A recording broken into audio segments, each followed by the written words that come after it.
ညီလေးတို့ရေဒီတစ်ခါကိုကြီးမေးချင်တာလေးတစ်ခုရှိတယ်သင်ဟာသင်လိုချင်တဲ့အရာကိုရှာတွေ့ပြီဆိုပါစို့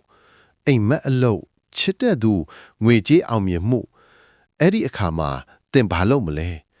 အနားယူပြီးငါလုံလောက်ပြီလို့ထင်လိုက်မလားဒါမှမဟုတ်ဒါဟာအဆုံးမဟုတ်ဘူးခရီးစဉ်ရဲ့အစိပ်ပိုင်းတစ်ခုပဲလို့သိထားမလားဒီနေ့ Who Moved My Cheese ရဲ့စတုထအပိုင်းမှာတော့ခရီးစဉ်ကိုပျော်မွေ့ခြင်းနဲ့ရှေ့ဆက်သွားခြင်းရဲ့အရေးပါမှုကိုလေ့လာကြရမယ်။အပိုင်း3မှာဟောဟာရှေ့လျားတဲ့ခရီးပြီးနောက် Station N ကိုရောက်ရှိခဲ့တယ်။အဲ့ဒီမှာဒိန်ခဲအသစ်တွေအများကြီးအရင်က Station C ကထပ်တောင်ပိုများတယ်။ပိုကောင်းတယ်ပိုအရသာရှိနေ။ပြီးတော့အဲ့ဒီမှာ Sniff နဲ့ Scary ကိုတွေ့လိုက်တယ်။သူတို့ကဒိန်ခဲအသစ်ကိုစောစောစီးစီးရှာတွေ့ပြီးသား။ဟောဟာပျော်ရွှင်စွာဒိန်ခဲကိုစားလိုက်တယ်။ဒါပေမဲ့သူသတိထားမိတယ်။ Sniff နဲ့ Scary ဟာဒိန်ခဲစားယုံနဲ့မရပ်ဘူး။သူတို့ဟာနေတိုင်းလမ်းချင်းမြူတဲ့ကိုပြန်ဝင်ပြီးပတ်ဝန်းကျင်ကိုစစ်ဆေးနေတယ်။ဒိန်ခဲတွေစပျက်စီးလာရင်သိအောင်ဒိန်ခဲအသစ်တွေဘယ်မှာရှိလဲသိအောင်ဒါကြောင့်ဟောဟာနောက်ထပ်စာတမ်းတစ်ကြောင်းရေးလိုက်တယ်။ဒိန်ခဲအသစ်ကိုရှာတွေ့ုံနဲ့မရပ်ပါနဲ့။ဒိန်ခဲတွေထပ်ပြီးရွေ့လျားနိုင်တယ်။ဒါဆို Sniff နဲ့ Scary ရဲ့ဟိုဝက်ချက်ကဘာလဲသူတို့ဟာဒိန်ခဲကိုပျော်မွေ့ပေမဲ့ဒိန်ခဲကိုတွေ့တာမနေဘူးဒိန်ခဲဟာသူတို့ရဲ့ပိုင်ဆိုင်မှုလို့မထင်ဘူးဒိန်ခဲဟာသူတို့စီခိတ္တရောက်ရှိနေတဲ့အရာလို့မြင်တယ်ဒါကြောင့်ဒိန်ခဲပျောက်သွားရင်သူတို့စိတ်မကောင်းဖြစ်ပေမဲ့အံ့အားသင်မခံစားရဘူးချက်ချင်းဒိန်ခဲအသစ်ရှာဖို့ထွက်သွားတယ်သင်ခန်းစာဒိန်ခဲကိုပျော်မွေ့ပါဒါပေမဲ့တွေ့တာမနေပါနဲ့ဒိန်ခဲဟာမင်းရဲ့ပိုင်ဆိုင်မှုမဟုတ်ဘူးမင်းစီခိတ္တရောက်ရှိနေတဲ့လက်ဆောင်တစ်ခုပဲ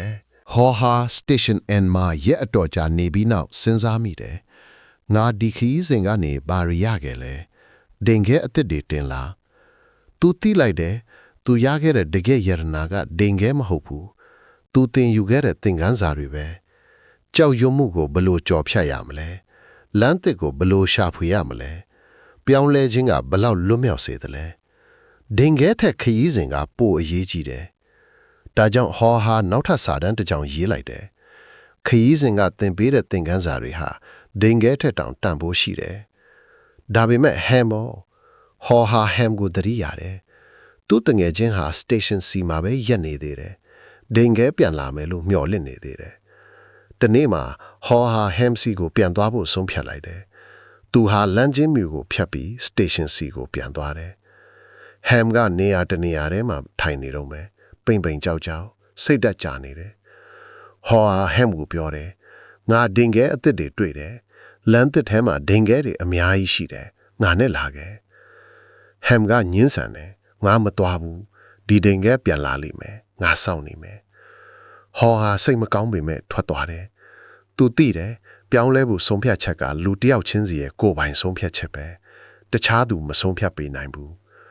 ဟောဟာ Station N ကိုပြန်ရောက်တယ်။သူနောက်ဆုံးစာတမ်းကိုရေးလိုက်တယ်။ဒင်ခဲရှာတွေ့ပြီးရင်လည်းဆက်လှုပ်ရှားနေပါ။ဒင်ခဲတွေထပ်ရွေ့နိုင်မယ်။ဒါပေမဲ့မင်းလှုပ်ရှားနေတဲ့အကျင့်ရှိရင်ဘယ်တော့မှဒင်ခဲမရှိပဲမနေရတော့ဘူး။ဒါဟာစာအုပ်ရဲ့နောက်ဆုံးသင်ခန်းစာပဲ။ဒင်ခဲရှာတွေ့ပြီးရင်လည်းမရက်ပါနဲ့။ကိုကျွမ်းကျင်မှုကိုဆက်လေ့လာပါ။ပတ်ဝန်းကျင်ကိုဆက်သတိထားပါ။အပြောင်းလဲအတွက်အမြဲအဆင်သင့်နေပါ။အားသာချက်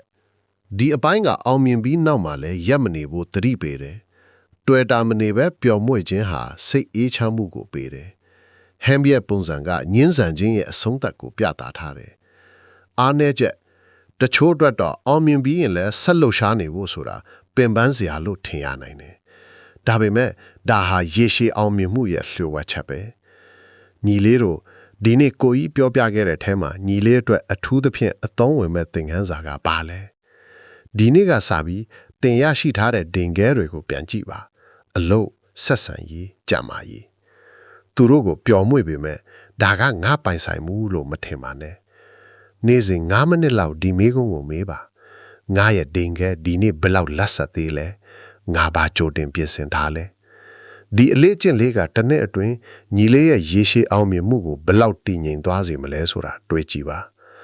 ကဲဒီနေ့အတွက် Who Moved My Cheese ရဲ့စတုထပိုင်းကိုဒီလောက်နဲ့ညီကုန်းချုပ်လိုက်အောင်မယ်ညီလေးတို့မှတ်ထားရမယ်အဓိကသင်ခန်းစာ3ခု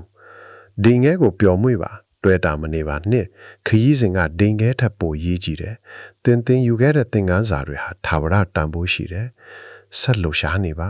ဒိန်ငဲရှာတွေ့ပြီးရင်လည်းမရက်ပါနဲ့အပြောင်းလဲကအမြဲရှိတယ်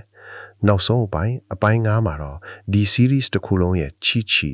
စာအုပ်တစ်အုပ်လုံးရဲ့အဓိကချက်တွေနိုင်ရန်ပေါ်ကစာတန်းအားလုံးကိုပြန်လဲစူးစီးပြီးလက်တွေအသုံးချနည်းတွေကိုတင်ဆက်ပေးမယ်ညီလေးတစ်ယောက်ရဲ့အာယုံဆိုင်မှုဟာသူ့ရဲ့အနာဂတ်ကိုတည်ဆောက်ဖို့အတွက်ပဲဖြစ်ရမယ်